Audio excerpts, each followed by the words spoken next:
If you are watching this video and you have the same generational cycle of poverty running in your family, you have to be the one to break that cycle. Hey y'all, it's Monet. Welcome to my YouTube channel. In today's video, we are going to be talking about Section 8 and my experience with it, so let's get into it. I applied for Section 8 when I was 18 years old, making $8.25 an hour, working part-time at McDonald's and living in a low-income neighborhood with my family.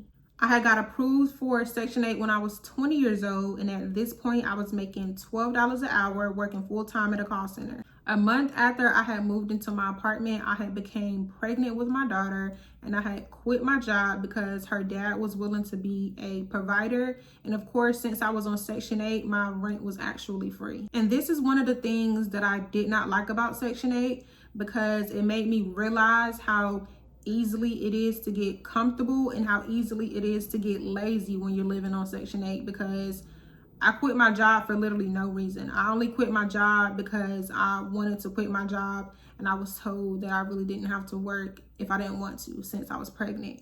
But that made me lazy, and I knew that my rent was going to get paid regardless, especially being that I was on Section 8, and when you're not working, they pay your full rent. I had ended up going back to work when I was about 7 months pregnant because I wanted to be able to buy things for my daughter myself as well. But the job had only lasted for about 2 weeks because it was a toxic call center job. I had gotten a phone call from an angry customer, and he was yelling and cursing at me, and I was just like, you know what? I quit. Like, I'm pregnant. You never know who's on the other side of this phone. And y'all people be calling into these jobs angry, yelling and cursing at people, not even knowing you're speaking to a 7-month-old pregnant lady. But the paycheck for the 2 weeks was enough for me to be able to buy some things for my daughter myself, so I was satisfied with that. At this point, I did not go back to work until my daughter was about 5 to 6 months old. And having a baby is what really altered my brain and changed everything for me when it came to living in poverty. It changed me as a woman, it changed my mindset, and it made me not want to live in poverty anymore. I wanted to be able to have more for myself in life, for not only myself, but for my daughter as well. Right after my daughter turned 1 year old, which was in 2020, I started my first business, which I had named after her, but I had only stayed in business for 1 month because the same month I launched my business, I had also lost my job, and I didn't know how I was going to fund my business.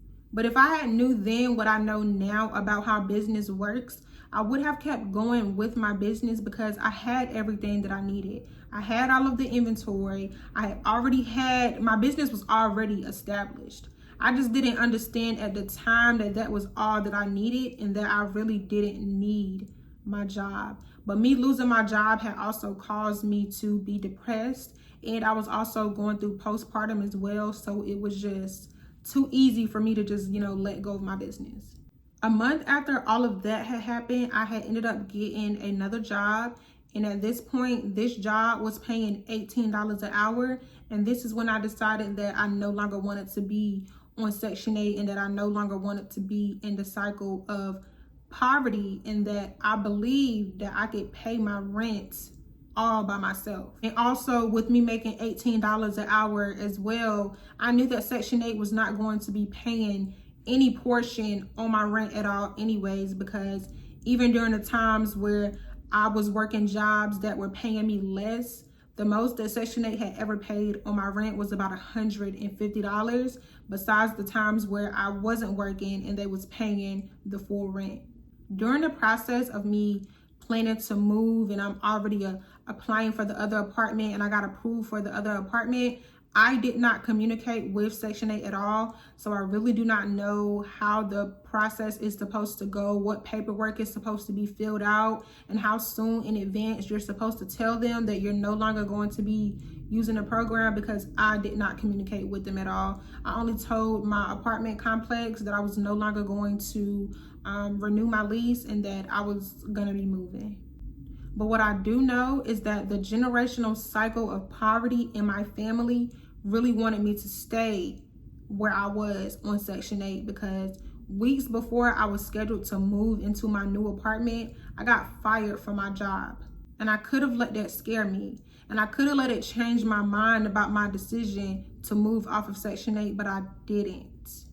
I didn't even have all of the money that I thought that I needed to move into my new apartment, but everything ended up working out for me and a way was made. I was out of work for a total of 7 months when I moved into my new apartment. I was desperately looking for jobs and going on interviews and not getting anything until it came to a point where something told me to just stop looking for jobs. And during that point, I was solely just focused on my relationship with God. I was focused on healing my heartbreaks and healing my trauma until something told me that it was time to start back applying for jobs again. And I had ended up getting a job that I needed right at the perfect time. Like, when I say God was so on time, that was my first time in my life ever witnessing how on time God is, because I had gotten a new job. It was a very low maintenance job. I barely even had to do any work. I was making $21 an hour, which was $3 more than my last job. And the job came right in time for me to be able to pay my rent on time for the next month. Because at that point, I had $0. I didn't have no other money. I didn't have nobody that I could call on to help me to be able to pay my rent, but God came through. In 2023, I had fully relaunched my business, which was called Rose Lux Co., where I was selling handbags and my business was doing really, really well. I had ended up quitting my job after 3 years because I was not growing at the job, and I also wanted to be able to experience what freedom was like.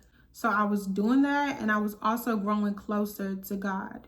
So God, in my new business, allowed me to move to a new city and in my dream apartment. So I am constantly trying to continue to stay far away from the generational cycle of poverty, because I don't want to go back there. There's a group of rich people out there that wants the poor to stay poor, but it's not in me to keep living my life poorly. And I don't have to be rich the way that they see rich, because I'm already rich. I'm blessed, I'm healthy, I'm at peace, and I have God in my life. But what I will be is wealthy, because poverty cannot control my life. If you are watching this video and you have the same generational cycle of poverty running in your family, you have to be the one to break that cycle. You have to be the one to break that curse, because pretty soon there aren't going to be any low-income housing and low-income programs that's going to help people get housing. So many low-income neighborhoods are getting torn down and gentrified every single day. We see it every day. You have to break that cycle, and you have to break out of that generational curse, especially if you have kids, because they deserve better. They deserve to have the life that we couldn't have. They deserve to live in better environments, and they deserve to have a better quality of life.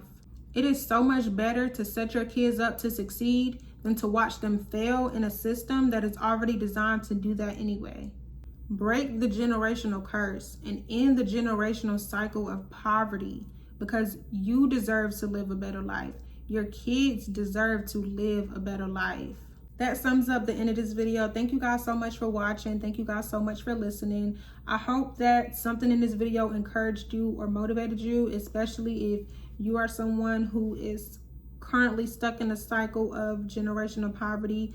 I hope that this brought some type of light or some type of motivation to your world to want to break out of that generational cycle, because there's so much more to life than living in poverty. There's so much more to life than being stuck in an environment that wasn't really designed to help you grow in the first place. So yeah, and thank you guys so much for watching. I will see you in the next video.